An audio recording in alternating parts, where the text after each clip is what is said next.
بسم اللہ الرحمن الرحیم۔ معزز خواتین و حضرات، السلام علیکم ورحمۃ اللہ وبرکاتہ۔ آج گوشہ کمال کی نشست نمبر 324 میں یہ گوشہ نشین معین کمالی آپ کی خدمت میں حاضر ہے۔ ہم گزشتہ 3 نشستوں سے جی ایم سید کی سندھو دیش کے بارے میں تحریک پر گفتگو کر رہے تھے، جس میں ہم نے جی ایم سید کے خیالات، پھر قاضی اکبر کے خیالات اور اس کے بعد نواب یامین کے خیالات سے آپ کو آگاہ کیا۔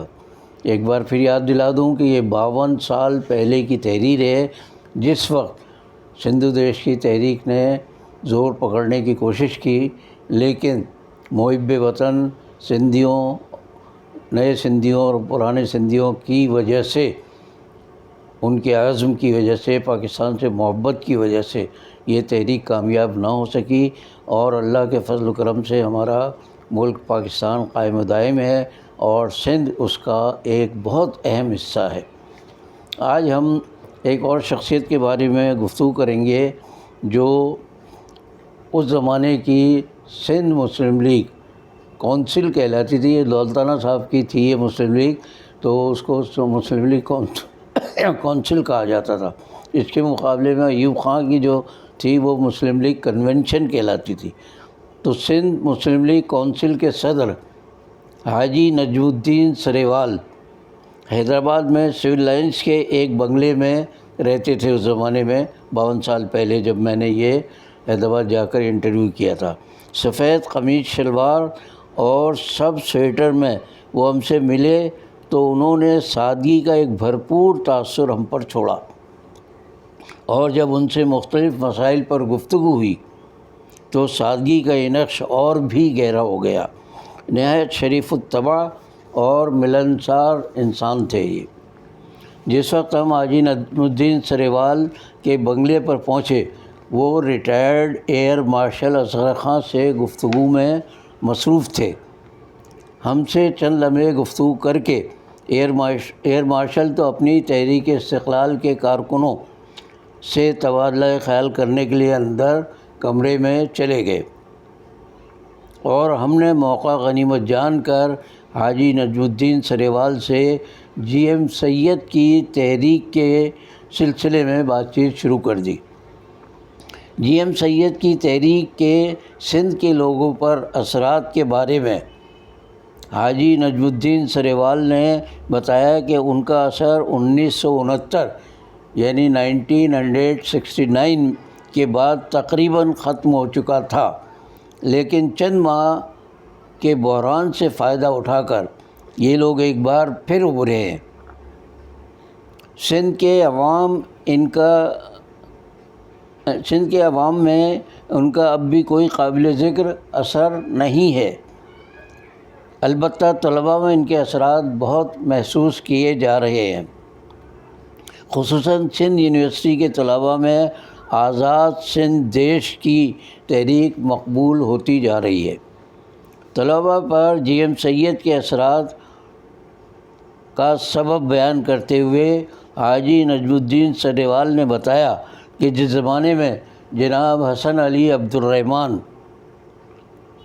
سندھ یونیورسٹی کے وائس چانسلر بنائے گئے، طلباء میں صوبائی عصبیت کے جراثیم پرورش پانے لگے تھے، لیکن اس کے بعد غلام مصطفیٰ شاہ کے زمانے میں طلباء کے اندر باقاعدہ علیحدگی کی تحریک شروع ہو گئی۔ یہاں میں 2 باتیں بتا دوں۔ ایک تو یہ ہے کہ حسن علی عبدالرحمن صاحب کے زمانے میں میں نے سندھ یونیورسٹی سے ایم اے کیا تھا فلسفے کے مضمون میں، اور دوسری بات یہ ہے کہ غلام مصطفیٰ شاہ صاحب جو تھے یہ کسی زمانے میں کراچی میں بڑا جو ادارہ تھا بورڈ آف سیکنڈری ایجوکیشن، اس کے چیئرمین تھے یہ، اور اس سے پہلے میں ایس ایم کالج میں جب تھا تو وہاں اس وقت اس کے یہ پرنسپل تھے، بڑے دبنگ شخصیت تھی ان کی۔ تو خیر، سید غلام مصطفیٰ شاہ کے متعلق یہ بات مشہور ہے کہ ان کے جی ایم سید سے بڑے گہرے تعلقات ہیں۔ بڑے گہرے خاندانی روابط ہیں، اور وہ سیاسی طور پر بھی جی ایم سید سے کے ہم خیال ہیں۔ غالباً انہی کے اشارے پر سندھ یونیورسٹی میں طلباء کا وہ گروہ زیادہ سرگرم عمل ہو گیا تھا جو جی ایم سید کا حامی تھا۔ طلباء جذبات کی رو میں بہت جلد بہہ جاتے ہیں، اس لیے وہ اس جذباتی تحریک سے وابستہ ہوتے جا رہے تھے۔ حاجی سریوال صاحب سے پوچھا گیا کہ جی ایم سید کی تحریک کو کسی بیرونی ذریعے سے امداد تو نہیں ملتی؟ تو انہوں نے فرمایا، یقینی طور پر تو کچھ نہیں کہا جا سکتا، لیکن ان کی سرگرمیوں اور ہندوستان کی حمایت دیکھتے ہوئے اندازہ لگایا جا سکتا ہے کہ انہیں ہندوستان سے اور ہندوستان کو ان سے ہمدردی ہے، اور یہ بات کسی سے پوشیدہ نہیں ہے کہ اس زمانے میں بغیر مفاد کے کوئی کسی سے ہمدردی نہیں کر سکتا۔ سندھ میں ہندوؤں کی سرگرمیوں کا ذکر کرتے ہوئے حاجی نجم الدین سریوال نے کہا، سندھ کے ہندو ٹھاکر بہت بااثر ہیں۔ ان میں سے کئی ایک تو اسمگلنگ کے ذریعے ملک کو زبردست نقصان پہنچاتے رہے ہیں۔ دولت مند اور بااثر ہونے کی وجہ سے وہ گرفتاری سے بچے رہتے ہیں۔ اگر کبھی انہیں گرفتار کر لیا جائے تو وہ بہت جلد چھوٹ جاتے ہیں۔ 1965 کی جنگ کے زمانے میں ٹھاکر لچھمن سنگھ کو گرفتار کر لیا گیا تھا، لیکن چند ہی روز بعد اسے رہا کر دیا گیا۔ بعد میں وہ موقع پا کر بھارت فرار ہو گیا، اور حالیہ جنگ میں یعنی 1971 کی جنگ میں بھارتی فوج کے ساتھ واپس آ کر اس نے بڑی لوٹ مار مچائی۔ جن لوگوں نے اس کے خلاف آواز اٹھائی تھی ان سے ٹھاکر لچھمن سنگھ نے خوب انتقام لیا۔ یعنی پاکستان میں رہ کر ایک ہندو ٹھاکر مسلمانوں سے انتقام لے رہا ہے۔ اس کا ایک قریبی عزیز دوست رانا چندر سنگھ پیپلز پارٹی کے ٹکٹ پر صوبائی اسمبلی کا ممبر ہے۔ یہ 52 سال پہلے کی بات بتاؤ۔ مجھے توقع ہے کہ پیپلز پارٹی کے ذمہ دار افراد موجودہ جنگ سے سبق حاصل کر کے ان لوگوں پر کڑی نظر رکھے ہوئے ہوں گے۔ ایک اور سوال کا جواب دیتے ہوئے حاجی نجم الدین سریوال نے بتایا کہ سندھ کی پیپلز پارٹی میں بائیں بازو کے جو افراد شامل ہیں ان میں سے سندھی ارکان موقع ملتے ہی جی ایم سید کے ساتھ ہو جائیں گے۔ اسی طرح پیپلز پارٹی میں بائیں بازو کے خیالات رکھنے والے مہاجرین نیشنل عوامی پارٹی میں شامل ہو جائیں گے۔ ان عناصر پر بہت جلد یہ بات واضح ہو جائے گی کہ پیپلز پارٹی کا رجحان بائیں بازو کی طرف نہیں ہے، اس لیے بعد میں وہ اسے علیحدگی اختیار کر کے دوسری انتہا پسند تحریکوں میں شمولیت اختیار کر لیں گے۔ انتہا پسند تحریکوں کا ذکر آیا تو حاجی نجم الدین سریوال نے فرمایا کہ آزاد سندھ دیش جیسی تحریکوں کا مقابلہ کرنے کا یہ طریقہ مناسب نہیں ہے کہ آپ ان کے مد مقابل دوسری انتہا پسند تحریکیں چلائیں، جیسے حیدرآباد میں سندھ مہاجر پنجابی پٹھان متحدہ محاذ قائم ہے۔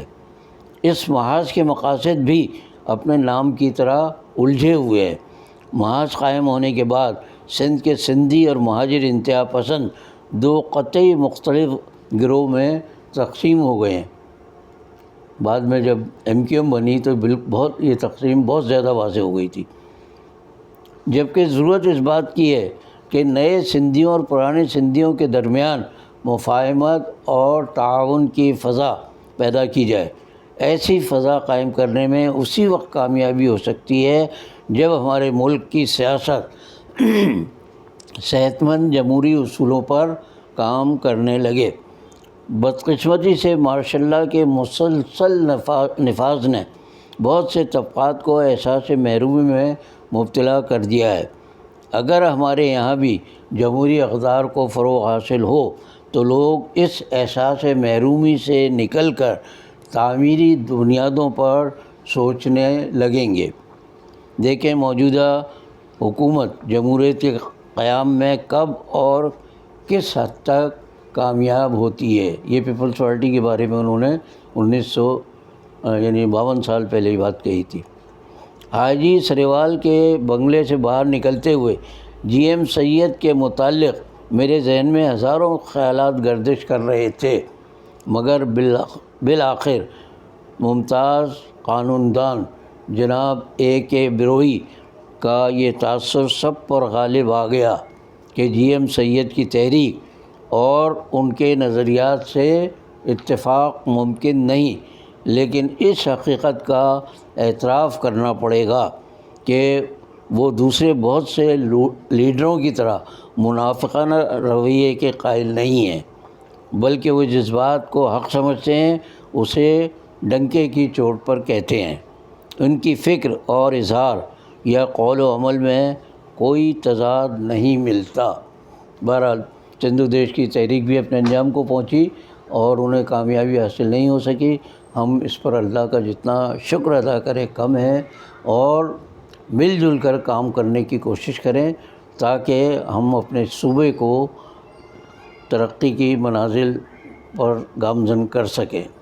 بدقسمتی ہماری یہ ہے کہ اس وقت بھی پیپلز پارٹی کی جو حکومت سندھ میں قائم ہے اس نے نئے اور پرانے سندھیوں کے لیے کوئی کام نہیں کیا۔ ایک کام ضرور کیا ہے کہ ملازمتوں میں پرانے سندھیوں کو بھرتی کر کے نئے سندھیوں کو شدید احساس محرومی میں مبتلا کیا ہے۔ اور ایک بات جو اور بھی ہے وہ ہے کہ کراچی جو پاکستان کو سب سے زیادہ محاصل دیتا ہے، یعنی رقم دیتا ہے، وہ اور حیدرآباد سندھ گورنمنٹ نے ہمیشہ نظر انداز کیے ان دونوں شہروں کو، صرف اس لیے کہ اس میں نئے سندھی رہتے ہیں ان کے خیال میں۔ حالانکہ کراچی میں نئے سندھیوں کی تعداد اب شاید 30% رہ گئی ہو یا 40% رہ گئی ہو، باقی سارے پورے ملک سے آئے ہوئے لوگ اور بالخصوص اندرون سندھ سے آئے ہوئے لوگ کراچی میں موجود ہیں اور اپنی اپنی سرگرمیاں جاری رکھے ہوئے ہیں۔ اللہ تعالی ہمیں ہدایت دے اور ملک کو متحد رکھنے اور سندھ کو ترقی دینے کی صلاحیت بخشے، ہمت ادا کرے اور مل جل کر رہنے کی توفیق عطا فرمائے۔ آج کی نشست میں اتنا ہی، باقی بشرط زندگی باقی۔ اللہ حافظ۔